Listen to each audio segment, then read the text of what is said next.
May, what is the valid reason?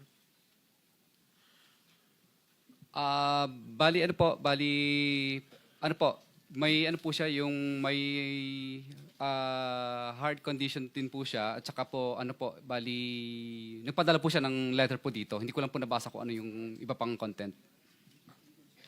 Thank you.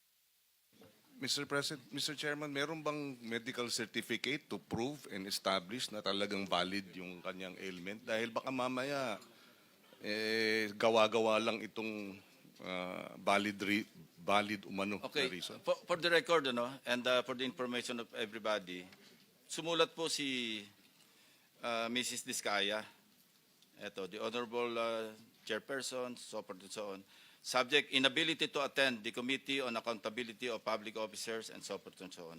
Tapos, relative to the letter invitation dated September 15, issued by your good office, which I received via electronic mail today, September 17 at 5:41 p.m., I deeply regret to inform you that I will be unable to attend the Committee on Accountability of Public Officers and Investigations, fourth public hearing scheduled for September 18 at 9 a.m. Or 9 in the morning. Regrettably, I have an important meeting with my employees on the day of the hearing to explain the problem that the company is facing now and the effects this has on them.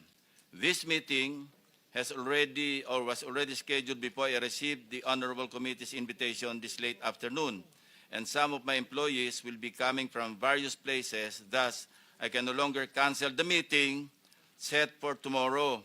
As such, I'm sincerely sorry that I will be unable to attend the committee hearing. I fully understand the importance of the committee's work and the seriousness of the matter at hand.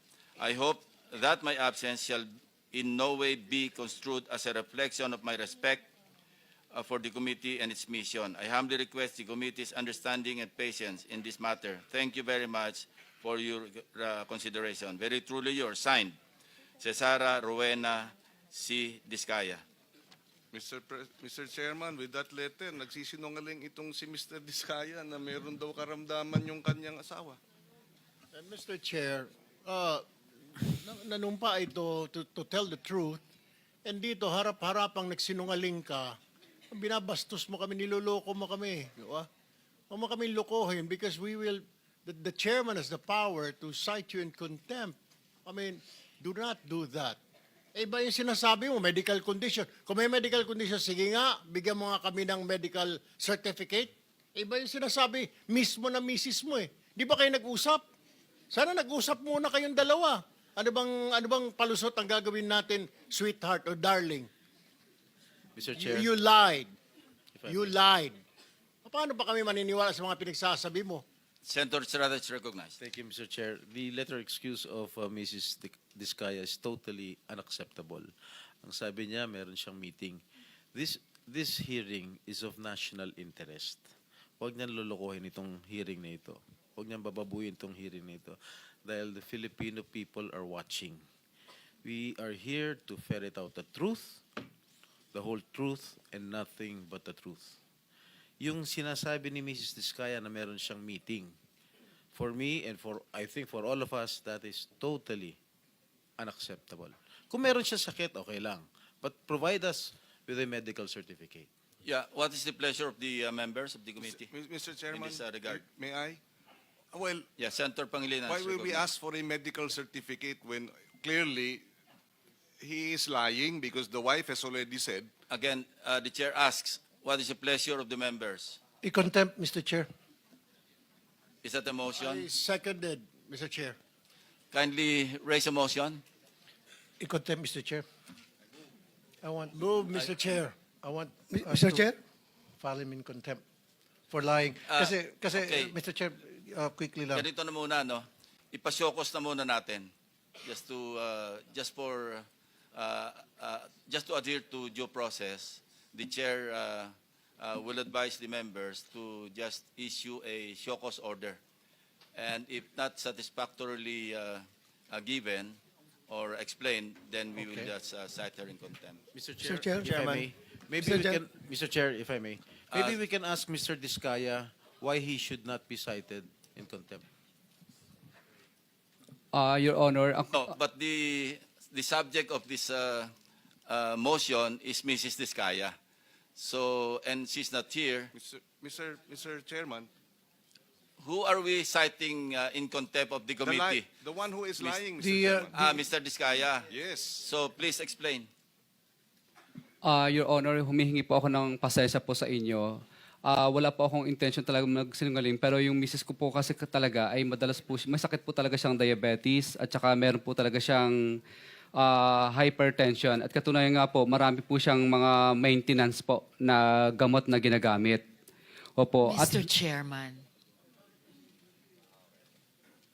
Mr. Chairman, Yes, Senator Ontiveros. lalo akong nalilito sa show cause ni Mr. Diskaya kung bakit hindi nyo po siya dapat i-cite in contempt for lying. Iba po ang heart condition sa diabetes, iba rin po yon sa hypertension, at lalong iba sa mag-absent sa hearing natin dahil lamang may meeting siya. So, lalo siya Okay, pong yeah. nalulunod sa baha nung Well- mga well- mali-maling well sagot taken, po well niya, noted, Mr. Chair. Secretary. Mr. Chair, may we go back to the original motion, Mr. Chair? Mr. Chair, ito lang sa akin simple lang. Very inconsistent yung mga pinagsasabi nitong si Mr. Diskaya. And then pangalawa, mag-asawa sila, imposible hindi niya alam, hindi sila nag-uusap tungkol doon sa health conditions ng silang dalawang magkasama. Very clear for me na tulad nga sinabi ni Senator Erwin, pinagluloko tayo nito, ginagawa tayong parang mga bata rito. There's a motion to cite in contempt of the committee, Mr. Diskaya. Any objection? Mr. Chair, Yes, Senator Marcoleta. na-override na po ba yung proposal nyo na show cause muna? O No, he has already explained. Because he's the subject of the contempt citation, or the motion at least, no? So we can rule on that. To be consistent, Mr. Chair, cite na rin natin for contempt si Yusek Cabral at saka si Secretary Remulla. Wala rin sila rito. They're not here, so they will be issued show cause orders. But in the case of Mr. Diskaya, he's already here, he's already explained, and it's up to the members of the committee to decide whether or not satisfactory yung kanyang explanation. But yes, we will issue show cause orders to the persons mentioned by the Honorable Marcoleta. Pero mamaya, Mr. Chair, meron akong mga katanungan sa kanya na makukontem talaga to. Kahit anong mangyari before the end of Hindi this na, meron hearing, ng he will- pending motion. he will be cited. We'll rule on that.